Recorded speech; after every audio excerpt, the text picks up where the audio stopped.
কুয়াকাটা সমুদ্র সৈকতে নারী পর্যটকদের গোসলের ভিডিও ধারণ ও অশ্লীল মন্তব্য করার দায়ে মোহাম্মদ রুবেল নামের এক কন্টেন্ট ক্রিয়েটরকে 1 মাসের সশ্রম কারাদণ্ড দিয়েছেন ভ্রাম্যমাণ আদালত। বুধবার দুপুরে ট্যুরিস্ট পুলিশ তাকে আটক করে আদালতে হাজির করলে এই দণ্ড দেওয়া হয়।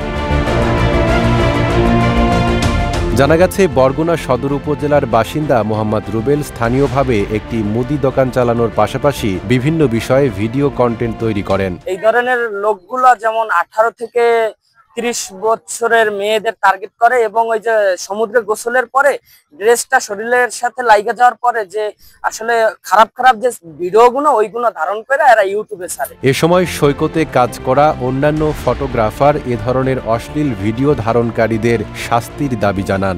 দূর থেকে কিছু লোক এসে আমাদের যারা ইউটিউবে যারা থাকে তারা অবশ্যই কিছু ভিডিও তৈরি করে তারা ফেসবুকে ছেড়ে দেয়।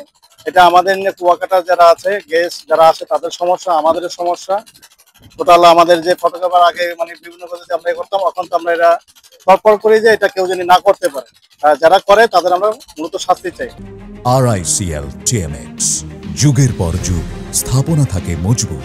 এদিকে কুয়াকাটায় যে কোনো ধরনের অপ্রীতিকর ঘটনা ঘটলে আইনানুগ ব্যবস্থা নেওয়া হবে বলে জানান কলাপাড়া উপজেলার ভারপ্রাপ্ত নির্বাহী কর্মকর্তা ইয়াসিন সাদেক। কুয়াকাটা 0 পয়েন্ট সি বিচের মধ্যে মোহাম্মদ রুবেল নামে এক ব্যক্তি, একজন পর্যটক, যিনি একজন নারী, তার অশ্লীল ভিডিও ধারণ করেন, যা পেনাল কোড 1860-এর 509 ধারা মোতাবেক দণ্ডনীয় অপরাধ এবং এক্ষেত্রে সর্বোচ্চ 1 বছর জেল দেওয়া যায় অথবা জরিমানা করা যায় অথবা উভয় দণ্ডে দণ্ডিত করার বিধান রয়েছে।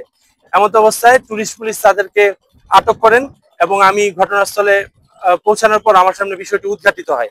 এর প্রেক্ষিতে আমি পেনাল কোডের 1860-এর 509 ধারা মোতাবেক ওই দোষী ব্যক্তিকে 1 মাস বিনাশ্রম কারাদণ্ড প্রদান করেছি এবং কুয়াকাটা বিচে এই ধরনের যে কোনো ঘটনা, অপ্রীতিকর ঘটনা ঘটলে আমরা সর্বোচ্চ কঠোর ব্যবস্থা গ্রহণ করব।